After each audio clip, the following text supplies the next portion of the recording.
Ya, selamat pagi anak-anak. Selamat berjumpa kembali dalam pembelajaran online. Ya, hari ini kita sudah sampai ke subtema 2, yaitu bekerja sama mencapai tujuan. Tetapi sebelumnya kita terlebih dahulu berdoa. Tuhan Allah Bapa kami yang di surga, Tuhan yang kami sembah dalam nama Yesus Kristus, kami ucap syukur Tuhan buat hari ini yang Kau berikan kepada kami, buat kesehatan Tuhan berikan kepada kami, sehingga kami boleh mengikuti pembelajaran online hari ini ya Bapa. Terima kasih Tuhan, biarlah Engkau menyertai kami dalam pembelajaran ini dari awal pertengahan hingga akhirnya, sehingga kami boleh menjadi anak-anak-Mu yang pintar. Terpujilah nama-Mu Tuhan, dalam nama Yesus Kristus kami sudah berdoa ucap syukur. Haleluya, amin. Ya, pada pembelajaran pertama nanti kamu coba baca teks ya tentang peristiwa 10 November 1945. Ya, setelah kamu baca nanti kamu coba membuat peta pikiran ya. Jadi berdasarkan bacaan itu dengan pertanyaan apa, mengapa, siapa, bagaimana, kapan, di mana ya. Nanti bisa kamu baca, nggak usah buru-buru, kemudian bikin pertanyaannya. Nah, selanjutnya saya akan bacakan teks pidato Bung Tomo ya. Rakyat Indonesia dengan gagah berani menghadapi gempuran pasukan sekutu di Surabaya pada peristiwa 10 November 1945. Namun tahukah kalian, salah satu penyebab mereka tidak kenal takut menghadapi pasukan musuh yang baru saja memenangkan Perang Dunia II tersebut? Perhatikan gambar seorang pahlawan yang ada di samping ya. Siapakah pahlawan itu? Bagaimanakah semangat perjuangannya? Pernah kalian mendengar pidatonya?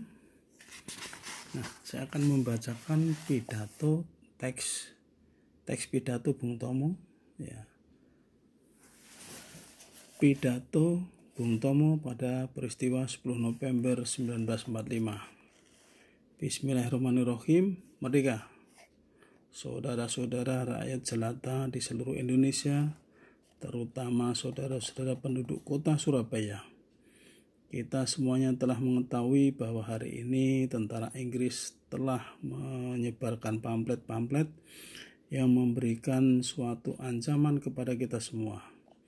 Kita diwajibkan untuk dalam waktu mereka tentukan menyerahkan senjata-senjata yang kita rebut dari tentara Jepang. Mereka telah meminta supaya kita datang pada mereka itu dengan mengangkat tangan. Mereka telah meminta supaya kita semua datang kepada mereka itu dengan membawa bendera putih, tanda menyerah kepada mereka.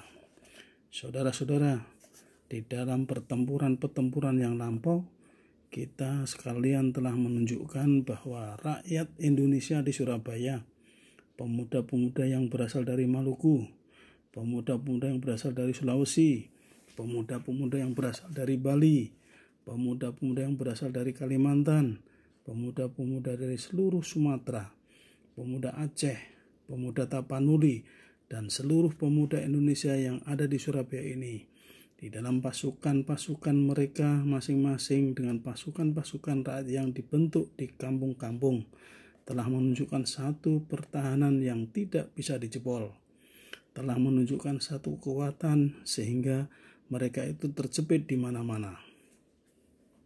Hanya karena taktik yang licik daripada mereka itu, saudara-saudara, dengan mendatangkan presiden dan pemimpin-pemimpin lainnya ke Surabaya ini, maka kita tunduk untuk menghentikan pertempuran. Tetapi pada masa itu mereka telah memperkuat diri, dan setelah kuat sekarang inilah keadaannya. Saudara-saudara, kita semua, kita bangsa Indonesia yang ada di Surabaya ini akan menerima tantangan tentara Inggris ini. Dan kalau pemimpin tentara Inggris yang ada di Surabaya ingin mendengarkan jawaban rakyat Indonesia, ingin mendengarkan jawaban seluruh pemuda Indonesia yang ada di Surabaya ini. Dengarkanlah ini, hai tentara Inggris. Ini jawaban rakyat Surabaya. Ini jawaban pemuda Indonesia kepada kau sekalian. Hai tentara Inggris, kau menghendaki bahwa kita ini akan membawa bendera putih takluk kepadamu, menyuruh kita mengangkat tangan datang kepadamu. Kau menyuruh kita mengangkat senjata-senjata yang kita rampas dari Jepang untuk diserahkan kepadamu. Tentulah itu walaupun kita tahu bahwa kau sekalian akan mengancam kita untuk menggempur kita dengan seluruh kekuatan yang ada.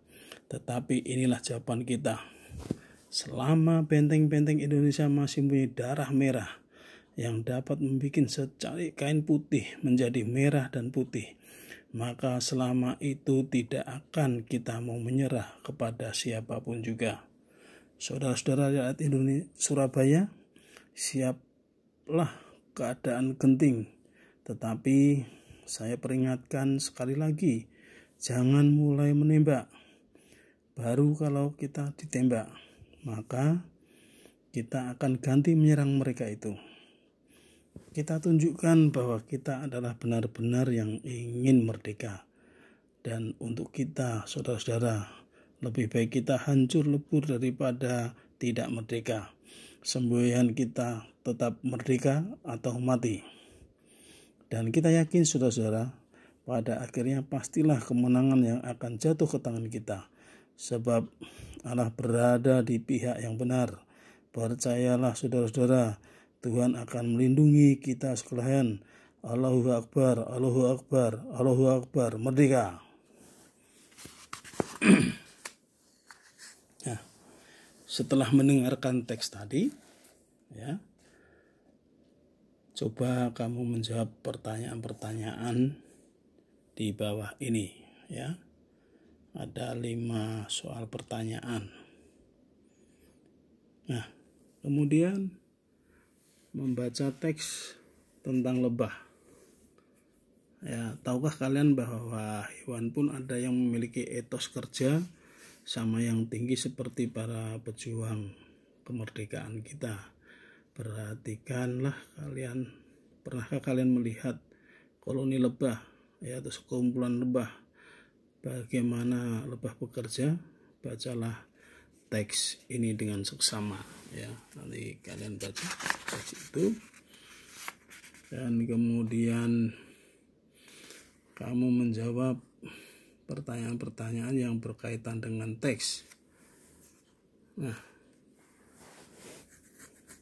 setelah itu mengamati hewan. Kalian baru saja membaca sistem adaptasi lebah. Ternyata lebah punya sistem kerjasama untuk mempertahankan kehidupan. Lalu bagaimana dengan hewan yang lainnya? Nah, perhatikanlah gambar-gambar berikut ini dengan seksama. Amati gambar-gambar hewan tersebut satu persatu. Ya. Jadi itu ada gambar siput, kemudian lebah, semut, kemudian bebek dan ayam. Nomor 2, tentukan hewan yang hidup menyendiri atau soliter dan jenis hewan yang hidup berkelompok atau sosial serta sistem adaptasinya. Kemudian tulislah hasil pengamatanmu pada tabel berikut. Nah, menjawab pertanyaan-pertanyaan berkaitan dengan hewan. Apa tujuan hewan hidup berkelompok? Berikanlah penjelasan secara singkat. Tuliskan cara adaptasi hewan-hewan berikut terhadap serangan musuh. Ya, di situ ada cicak, ada belalang, ada kanguru, ada kalajengking, ada kadal, ya, ada ular, macan, dan ada terenggiling, ya. Nanti kalian amati bagaimana hewan itu dapat beradaptasi. Nah, kemudian pilihlah salah satu hewan di atas, ya, laporkan secara singkat tentang hal-hal berikut, ya. Jadi kamu pilih salah satu hewan itu tadi, tempat hidupnya di mana, cara mencari makan bagaimana, cara beradaptasi terhadap lingkungan bagaimana, cara melindungi diri terhadap serangan musuh, terus cara berkembang biaknya. Nah, laporan juga secara lisan di depan kelasmu ya. Nah, untuk laporan secara lisan nanti bisa dibacakan lewat WA ya. Nah, kemudian adaptasi hewan ya, adaptasi anggota tubuh ya, adaptasi anggota tubuh ya, nanti adaptasi bisa dibaca ya. Beberapa hewan telah mengembangkan bagian yang spesifik dari tubuhnya untuk beradaptasi. Nah, beberapa dari mereka adalah kaki yang berselaput, cakar yang tajam, kemudian misai, gigi yang tajam, paruh yang besar, sayap dan teracak. Nanti kalian bisa baca-baca ya untuk hewan-hewan yang ada di dalam bukumu itu ya. Demikianlah pelajaran hari ini, semoga kalian mengerti. Tuhan Yesus memberkati.